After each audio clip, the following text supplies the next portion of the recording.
Okay, so today we're going to solve problem 228. This is a difficult problem to solve analytically. So I want you to try to solve it analytically, but I'm going to show a different method to solve this problem using graphical methods. So I'm just using PTC Creo here within a sketcher, within a sketch, and hopefully your answer comes out close to what we get using the graphical method.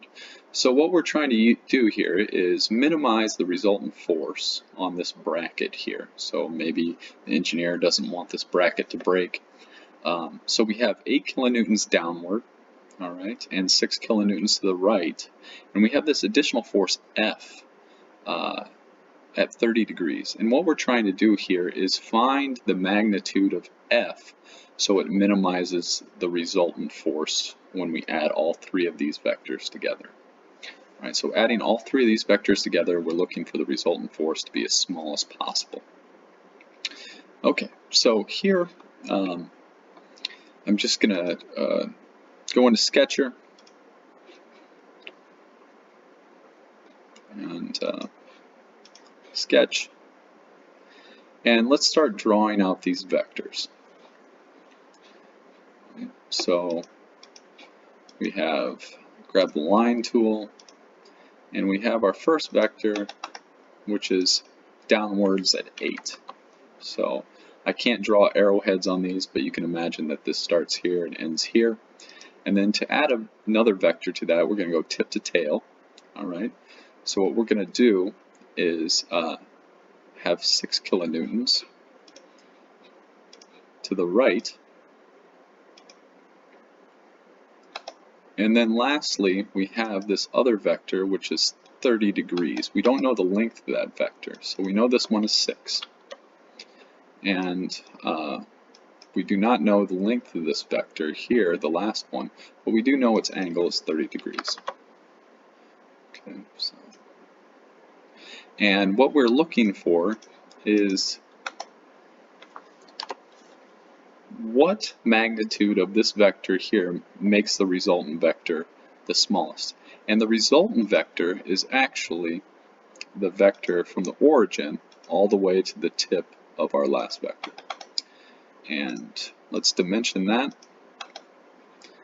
and make that a reference dimension.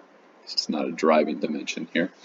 And as I move this around, I don't want anything else to move here. So I'm going to click these and lock all the dimensions.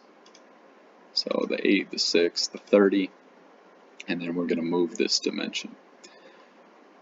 So let's look to move this dimension. And I'm just going to slowly increment this bigger and smaller and see what happens to the resultant vector.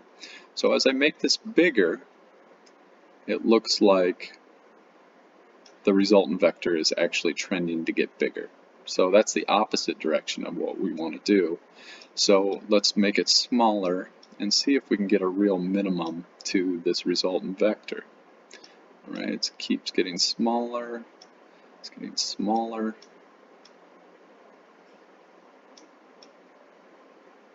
All right, looks like it's getting bigger now, so we need to go back the other way. All right, let's keep going. It's getting smaller this direction. Oh, just started to get bigger.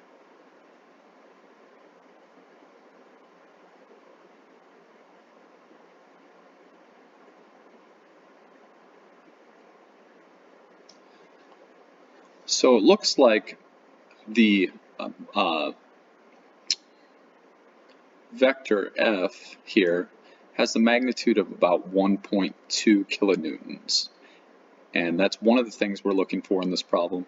Also the resultant vector. So the resultant vector looks like about 9.93 kilonewtons. So you can compare this with the analytical results that you get, and hopefully these are in the same ballpark of what you're getting in your problems. All right, that's it.